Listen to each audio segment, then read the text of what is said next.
కాకినాడ జిల్లా అన్నవరంలో సత్యదేవుని సన్నిధిలో కలకలం రేగింది. సత్యగిరి కొండపై ఉన్న ఉచిత కళ్యాణ మండపాల వద్ద మద్యం మత్తులో కొందరు యువకులు పెళ్లి బృందంపై దాడికి పాల్పడ్డారు.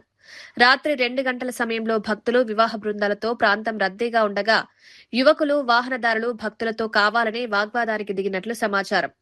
మద్యం మత్తులో అసభ్య పదజాలంతో దూషిస్తూ పలువురిపై పిడిగుద్దులతో దాడి చేసినట్లు చెబుతున్నారు. అనంతరం ఓ పెళ్లి బృందానికి వెళ్లిన పలువురు మహిళలపై కర్రలు, కాళ్లతో దాడి చేసినట్లు సమాచారం. అందుకునేందుకు వెళ్లిన సెక్యూరిటీ గార్డ్పై కూడా యువకులు దాడి చేసినట్లు తెలుస్తోంది. ఘటన అనంతరం అక్కడి నుంచి వెళ్లిపోయిన యువకులు హరిహర సదన్ వసతి గదుల వద్ద స్థానికులు, భక్తులకు కనిపించడంతో వారిని అడ్డుకుని దేవస్థానం హోంగార్డులు, సెక్యూరిటీ సిబ్బందికి అప్పగించారు.